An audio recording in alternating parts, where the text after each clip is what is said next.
Ezra Levant here for Rebel News. We flew all night from Toronto to Dublin, waited at the Dublin airport, then got on a smaller aircraft and flew just under an hour into a small island between Ireland and the United Kingdom. It's a small place.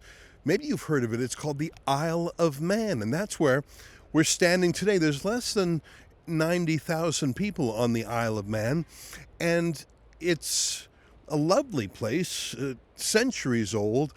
The Vikings used to rule the place, then the Celts. Now it has its own culture. The Isle of Man, someone from the Isle of Man is called a Manx, which is interesting.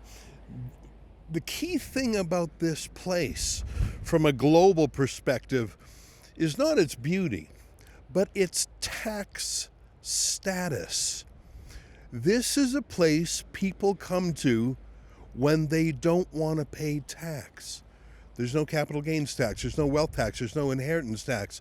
In fact, tax is capped at £200,000 per person. No matter how much you make, you will never pay more than that in tax. I understand it. The income tax is just 22%, but like I say, there is a cap. This is where you come if you want to hide millions or even billions. The thing is, it's a lovely place to retire, but it's not quite as warm as, let's say, the Cayman Islands in the Caribbean, another tax avoidance hotspot. So what happens is millionaires and billionaires come here to set up a fake office, like a mailbox or a P.O. box, and say that their company is headquartered here, because there's another wrinkle in Isle of Man taxation. You can pay all your global taxes for all your activities around the world. You can pay them here in the Isle of Man. So you can be doing business in the United States, in Canada, in the European Union, but you can come here to pay your tax as a kind of tax minimization, tax evasion, tax avoidance strategy. And maybe you can guess where I'm going with this. Canada's new Prime Minister, who's seeking a new term, Mark Carney, he was the chairman of Brookfield Asset Management for years. It's not a household name like BlackRock Asset Management, but it's a kind of mini BlackRock. It has about $1 trillion in assets under management. And BlackRock is famous, but Brookfield, I think, should be, because through tricky corporate structures, they have made it so their assets and their profits are as tax-free as possible. There was a report that Brookfield managed to hide $25 billion by operating a shell company out of Bermuda. In fact, an independent study suggests that Brookfield, under Mark Carney's leadership, was the #1 largest tax dodger in the country. They have all sorts of corporate structures, but obviously they're not living here. They're not working here. Brookfield doesn't operate here. We're here because I want to go to a house on Belgravia Road. It's a house, I know that, even though I haven't been there yet. I looked it up on Google Maps, because Brookfield IOM, Brookfield Isle of Man, is headquartered in what looks like, on Google Maps, to be someone's house. And I did some more corporate searches, and the director of Brookfield IOM is an 88-year-old man, Leslie Commons. An 88-year-old man is running an organization with billions or tens of billions of dollars? Is that for real? Well, I've learned that a lot of people in the Isle of Man have a kind of job or a series of jobs where they act as the pretend officers or directors of these foreign companies. They're just regular people who, for a certain sum of money, said, sure, I'll be your director. Sure, you can put my name down on the corporate records. I'm an 88-year-old man. You can pay me X amount of dollars a month, and I'll be the name on the piece of paper, hiding the true power behind the throne. You know, we've only been in the Isle of Man for about an hour, and we haven't talked to a lot of people other than our cab driver, who's been giving us a bit of a tour. There's lovely people here, and it sounds like a close-knit community. Sounds like a wonderful place to grow up. It's so beautiful, first of all. But when you have the kind of tax dodges that this place does, you attract some shady characters. Believe it or not, one of the largest industries in the Isle of Man is online gambling. The Isle of Man has not complied with other countries' rules about money laundering. And so it's well known that there is a lot of money laundering here, not just from the international drug trade, the international weapons trade, but also regimes like the Russian Federation, where politicians and oligarchs try and squirrel their money out of Russia and hide it from the taxman, the Russian taxman, and the taxman in London or New York also. We are in a city that's called Douglas, the capital, where there are many wonderful people, but there are also shadow people, people who come here to hide money from tax collectors. Now, each of us would love to do that. Wouldn't you like to have a mailbox on Belgravia Road and have someone say, yeah, I'm the head officer of a barbershop, a restaurant, a farm, and we're only going to pay 22% tax, capped at £200,000 a year. Wouldn't you like to do that? Because as Mark Carney says, it's all legal. He was asked about his Bermuda tax dodge. Remember what he said?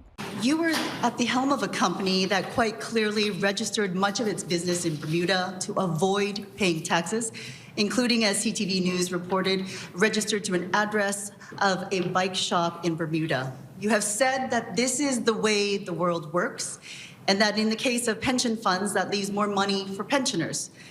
But in this case, it looks like just plain tax avoidance. This may be a legal practice, and as you say, as the world works, but is it ethical, Mr. Carney?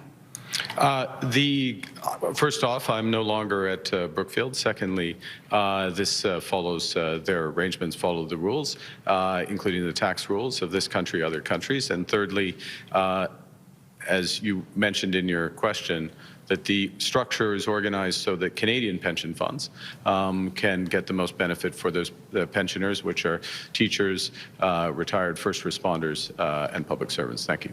He said he followed the rules, and he said his clients got a good deal out of it. Well, sure they did, and he got a huge deal out of it. But what about everyone else? What about everyone else back in Canada who has to live under Canadian rules, pay Canadian taxes? You know, Mark Carney hasn't actually answered the question about where he personally filed his taxes. Did he file them in Canada? Remember, he's got 3 passports, including a British passport and an Irish passport. The Isle of Man is actually a crown protectorate of the United Kingdom. Did Mark Carney use his other passports so he could file his personal taxes here in the Isle of Man? I don't know, but we're now going to make our way down to Belgravia Road, and we're going to ring the doorbell of Mr. Cummins, and I'm sure if he's home that he's a lovely 88-year-old man who probably won't even know what I'm talking about, because my guess is he does this like a lot of people, a lot of Manx people do. They just make a few extra bucks being an on-paper director for foreign oligarchs. Let's go see what happens when we ring the doorbell. All right, well, we're on our way now to find the director of Brookfield Isle of Man. And I want to tell you, we found his name by going on the corporate search in the UK. It's called Companies House. That's the official UK government registry where all companies have to post some public information. As you can see, Brookfield IOM registered as an overseas entity in December of 2022. That's when Mark Carney was the chairman. It's updated its information in December 2023 and December 2024, just weeks before Mark Carney became the Canadian Prime Minister. There's not a lot of information here, and I think it's that way on purpose. It's sort of like a mafia organization. They have cutouts, they have deceptions. The whole point of it is to confuse. But if you look at the filing history, this is where it gets really interesting in my mind. I'm just going to click on the latest when this was set up by Mark Carney a couple of years ago. They have a page called Individual Beneficial Owner Details. So the beneficial owner is someone who, just like the word says, he's the true owner, the guy who benefits from it. And his name is Leslie Commons. I've never heard of that before, and a Google search doesn't turn up much at all. But I see on here that he is 88 years old, and I say, Mazel tov. Hopefully, he lives to be 120. But that suggests to me that he's just a placeholder, a straw man, and that they're actually using him to try hide the true identity of who's behind Brookfield IOM.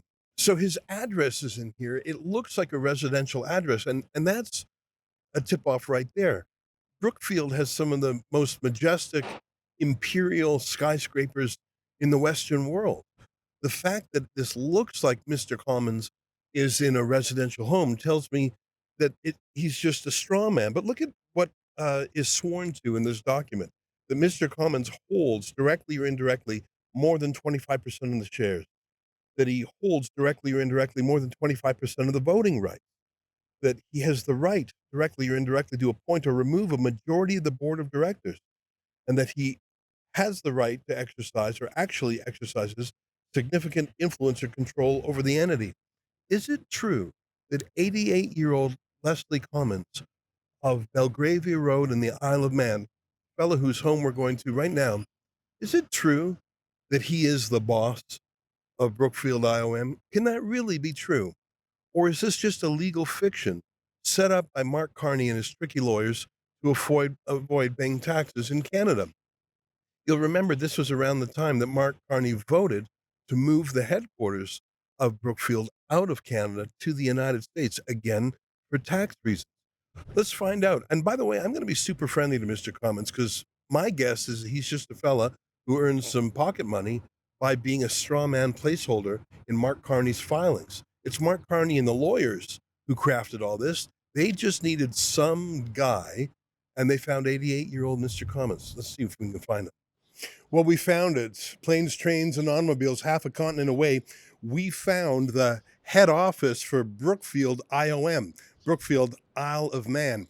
It's a foreign shell company set up by Mark Carney 2.5 years ago when he was the chairman of Brookfield Asset Management. It was renewed in 2023 and again in December 2024. That's it.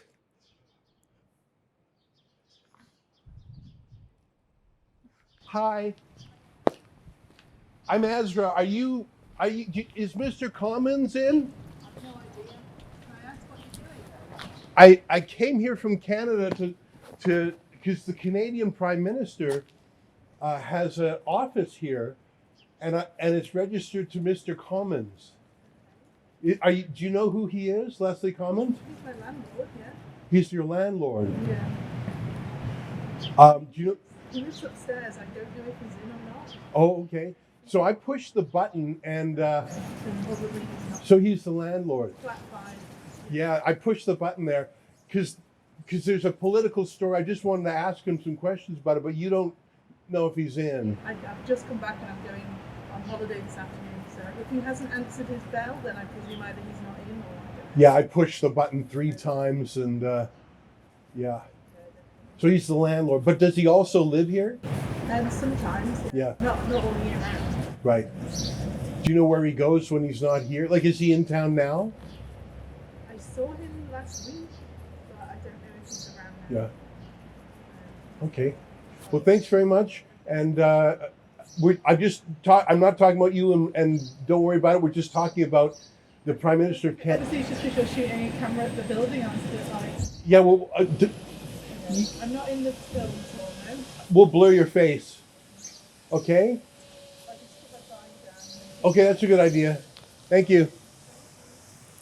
Isn't that very, very interesting? As I was talking about how Leslie Commons was not in and didn't answer his doorbell, someone else came to the window, saw us filming, and I walked over, and she didn't want to appear on camera, and I said we would blur her face. She confirmed for me that Leslie Commons does live in the apartment above her, and that he's the landlord, and she saw him just the other day, and he does indeed live here. So I guess he is a bit of a businessman himself, but the Brookfield IOM office, it's marked on his buzzer. I rang it 3 times. That friendly lady doesn't think he's in today either. But here's what's going on. This is not where Brookfield does its business. This is a beautiful residential street on the beautiful island of the Isle of Man. Just up there is Onken Park. There's tennis courts. There's a little boating pond. This is a wonderful place to live.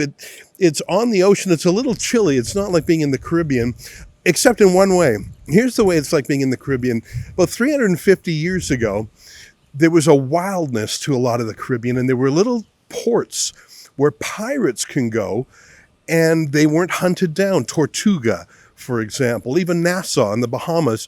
There was a period of time when pirates could sail around the Caribbean, attacking ships, stealing, and they could go to these safe, free ports and do their pirate business. It wasn't too long before the great navies of the world crushed the pirates and stopped that illicit trade. I'm not saying that the Isle of Man is like Tortuga, but it is home to people like Mark Carney who want to squirrel away billions or even tens of billions of dollars to keep them out of the hands of the taxman back in Canada. And I simply don't believe that that lovely residential building is the headquarters of Brookfield IOM. In fact, I know it's not. And I simply don't believe that a kindly 88-year-old landlord who lives in a building and handles the rent from a couple of families below, I simply don't believe that he is the beneficial owner and director of Brookfield IOM. Like I say, he does what a lot of people in the Isle of Man do to make a few extra bucks on the side. He's a straw man. And I'm not saying there's anything illegal with it. In fact, that's sort of the whole point. Here in the Isle of Man, this is perfectly legal. And as Mark Carney keeps on saying, hey, he followed all the rules. Wouldn't it be nice, though, if your company could have an office in the Isle of Man, that you had a maximum 22% income tax rate that was capped at £200,000 a year, no inheritance tax, no wealth tax, no capital gains tax? Wouldn't it be great if you could live by those rules? Alas, the common people, the peasants, are not allowed to, just the masters of the universe like Mark Carney. What I really want to know is, did he file his own taxes here in the Isle of Man? In fact, that's one of the questions I put to the Liberal Party today. When I was coming out here, I sent an email to them. I'd like to read those questions to you now. I think the odds of them answering me are about the same as the odds of us getting into the Debates Commission, and for the same reason. Let me read to you the 8 questions I put to Mark Carney via the Liberal Party today. Number 1, what is the purpose of Brookfield IOM? That stands for Isle of Man. When was it created? Did Brookfield set up Brookfield IOM to avoid Canadian taxes? I think we know the answer to that one. How much tax does Brookfield pay in the Isle of Man? Does Brookfield actually have any business activity in the Isle of Man? Did Mr. Carney himself pay his taxes in the Isle of Man? I wouldn't be surprised if he did. The Isle of Man is considered a haven for money laundering, tax avoidance, and tax evasion. Did Mr. Carney have any ethical qualms with that? We know the answer to that one already, don't we? Does Mr. Carney still have his Irish and British passports? And finally, are there any other facts about Brookfield IOM, Isle of Man, that Mr. Carney would like to disclose? Oh, I don't think so. But then again, I don't think any journalist is actually going to put those questions to him. They're a little too prickly, a little bit too accountability oriented. It's too much like vetting Mark Carney. You know, this is a lovely place to live. This is a residential neighborhood. Normally, we wouldn't even come into a place like this to do journalism. We would go to a corporate head office. Brookfield owns some of the most spectacular buildings in the world. For example, in London, they own Canary Wharf, one of the most prestigious basically financial centers in the West. That's where they do their business activity. The only reason Brookfield IOM has a little button in a mailbox here is to get around paying the taxes that you and I have to pay. And the fact that Mark Carney was supervising this Brookfield Isle of Man as recently as December 2024 shows the kind of prime minister that he is and that he will be. If you think this journalism was worthwhile, help me out. In the end, we didn't find Mr. Commons, but I think what we would have found was an 88-year-old kindly man. We had a bit of a chat with one of his tenants. But we came here to do a kind of investigative journalism that the CBC only reserves for the Pierre Poilievres of the world. No one is really vetting Mark Carney, just like no one really vetted Justin Trudeau. If you think this was worth it, go to thecarneyfiles.com and chip in a few dollars. My colleague Lincoln Jay and I flew to Dublin this morning and then flew to the Isle of Man, and we're doing the whole thing in reverse now because we thought this was an important story, and I wanted to see what the Brookfield HQ looked like. You know what it looks like? It looks like a tax avoidance scheme. For Rebel News, I'm Ezra Levant.